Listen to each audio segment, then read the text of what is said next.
আমি কিন্তু সেজে মেয়ে হতে কখনো মনে করিনি। আমি কখনো সাজিয়েও নি। ওই মানে বাচ্চা বয়সে বুঝে গেলাম যে আমি একজন মহিলা।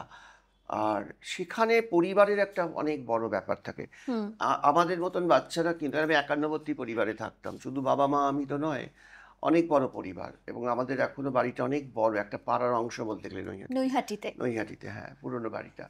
তা ওখানে অনেক আমাদের মানে 18 জন ভাই-বোন ছিল, হ্যাঁ? সব মিলিয়ে। সুতরাং আমাদের এই জায়গাটায়, এইখানটায় আ ওই বাণী বসুর একটা গল্প আছে 'অষ্টম গর্ভ' বলে।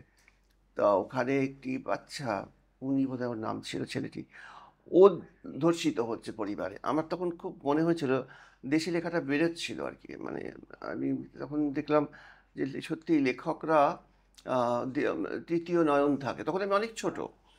তা ওই একটা ব্যাপার কিন্তু পরিবারে থাকে। যাদের আমাদের মতন বাচ্চারা ধর্ষিত হয় কারুর না কারুর দ্বারা। সেই আসল তো তোমার বাইরের খোলস পরিবর্তনটা না। আসল তুমি অন্তরটাই তো তোমার নারী। এবার অন্তরটা নারী হয়ে যাওয়ার পর তখন সামাজিক নারী হওয়ার জন্য তোমাকে বাইরের খোলসটা পরিবর্তন ঠিক। করতে। তো তুমি ভিতরে নারী অথচ তোমাকে সারাক্ষণ পুরুষের কথা বলে, এরকম প্রচুর পুরুষ আমার কাছে আছে যারা পুরুষ সেজে আছে ভিতরে নারী।